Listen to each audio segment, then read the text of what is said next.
Some of you may be familiar, as I was, not with Catholic guilt, but with Southern Baptist guilt, which actually works just as well.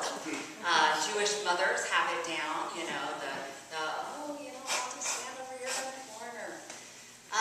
And I bring this up because in our letter from Paul to Philemon, we have basically the invention of Catholic guilt or Christian guilting of faith. As he's writing to Philemon, Paul says, he's sending back Onesimus, who may be a runaway slave, but was a slave of Philemon who's been serving Paul, and Paul is sending him back to Philemon. But Paul has an agenda. Paul is not usually shy about saying his agenda, and he says it very clearly here. He says that welcome him as you would welcome me. If he has wronged you in any way or owes you anything, charge that to my account. I will repay it. I say nothing about your owing me, even your own self. I love this idea that Paul is saying to Philemon, I know you'll do this as a favor to me and not just because you owe me your life. Paul pulls the card that he's in prison. Actually, Philemon is only one chapter. It doesn't even have a chapter. It's just, as you see, it's Philemon 1 through 21. It's just verses. And there are about 4 more verses that aren't in here. The next verse in this is Paul saying, get an extra bed ready for me just in case I get out of prison. It's very unlikely Paul will get out of prison, and indeed he doesn't. But he is using every arsenal that he's got at his disposal, and guilt is it. This idea that he has, I am bold enough in Christ to command you to do your duty. Yet I would rather appeal to you on the basis of love. I love when he says, I Paul do this as an old man, and now also as a prisoner of Christ Jesus. Paul is not without reason doing this. He's not trying to just manipulate Philemon or others who might read the letter. He is using it for a very good reason. He's saying, Onesimus, who is your slave, has been to me a brother. He is to you a brother. You are Christian brothers, and I sent him to you so that your relationship may have, in essence, closure. But if you love me, and if you really realize that you do owe me, you'll send him back to take care of him, since you can't be here. It's kind of what's going on in this letter. I've been thinking about this letter because there's a part of me, being both a priest and being the daughter of a good Southern Baptist guilter. Not the granddaughter of a good Southern Baptist guilter. My mom was a good Episcopal guilter, so, and remains so. There's a part of me that wants to kind of use the authority that I have to give you some instructions to carry you forward from this place and time.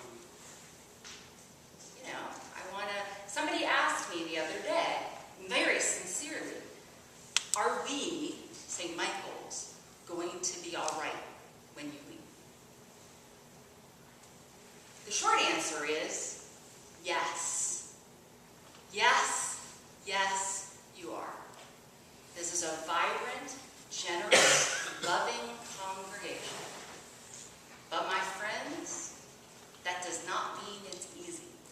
And it does not mean it requires no work on your part or my part.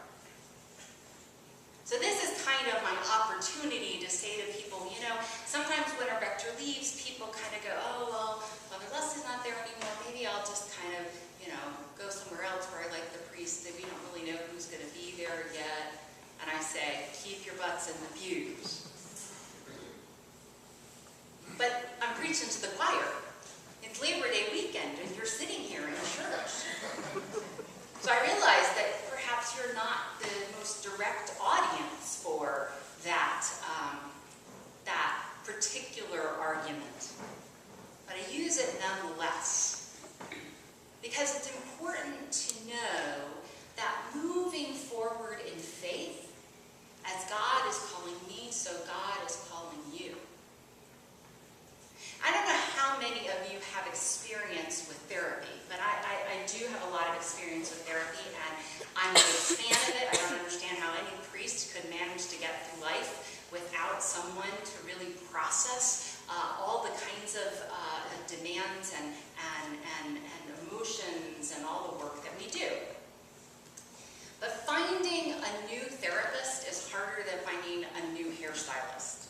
Some of you look at me going, yeah, it really is hard when you use somebody in your hair and you have to find somebody new. A therapist is hard because the therapist you've been going to knows your background. They know all your history. They know possibly already what your foibles are and your weaknesses. They've figured them out over the years. They know your neuroses. They know all of the background. And when you go to a new therapist, I know I have found that I just want to go, oh, I have to say it all again. I have to tell you all about my childhood, all about, kind of how I got from here to there, my call to the priesthood, da-da-da-da-da. I just want a little chip in my brain that I can pick out and give to the new therapist. There, you know. Over the years, I've had with therapists and spiritual directors, with the discernment process, Kevin knows they ask you 1 billion times to tell your life story, your spiritual life story. You know what? Every time you tell it, you learn something from it. Every time you recite the story, something changes because in living the story, you have changed. One of the things that is going to happen as we prepare to part ways in our ministry with one another, one of the things is that, there will be a temptation when Father Joe or Mother Mary come into the church to say, oh, Leslie knows all of this background. She knows what's going on. Oh, just give her a call. Well, Father Joe and Mother Mary, which are just sample names, that's not, you're to get, don't go going to Tad after and say, who's Father Joe? Just random names. But in the idea of these new people will be opportunities for you to tell your story and to knit into each other new ways. Paul, when he sends Onesimus back to Philemon, doesn't have to do that, but he wants there to be some closure, and he wants to keep the relationship healthy. That's what we're doing. So when I say to you, there may come a time when you go, oh, it's just another random priest. Do I really need to be in church? Yes, you do. I will not, I am quite willing to stand in Paul's shoes and say, if you love me.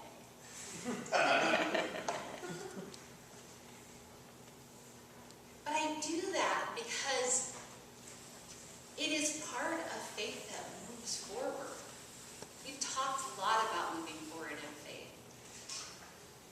When I leave this place, you will go with me because you are knit into the DNA of my heart in love. And when I leave, I hopefully have been knit to some extent into your heart's DNA. And wherever I go for the rest of my life, St. Michael will be a part of me. And whatever happens to you going forward, I will be a part of you. That said, allow a new priest the opportunity to not have to be Leslie 2.0. Philemon is being challenged by Paul to welcome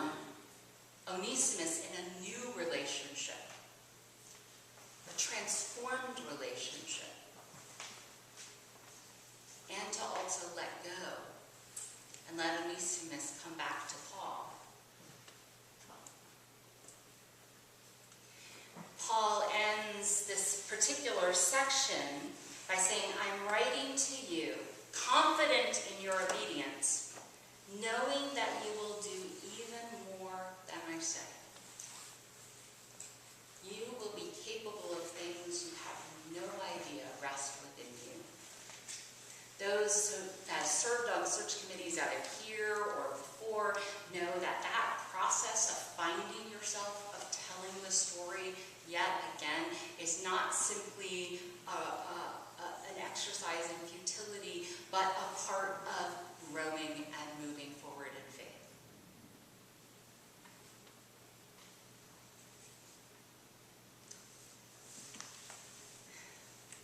When I was a girl, there was a series called Free to Be You and Me. Some of you may remember, by Marlo Thomas, and in it there was a song, and it went like this. Let me sing it. I wasn't going to, but I will. It's all right to cry. Crying gets the sad out of you. It's all right to cry. It might make you feel better. I promised myself I wouldn't cry. I'm going to keep my game face on, but as I find myself singing tears, in my head I give that song to you. In the next several weeks, we will have times of tears and joy and laughter. And when we part, we will part not having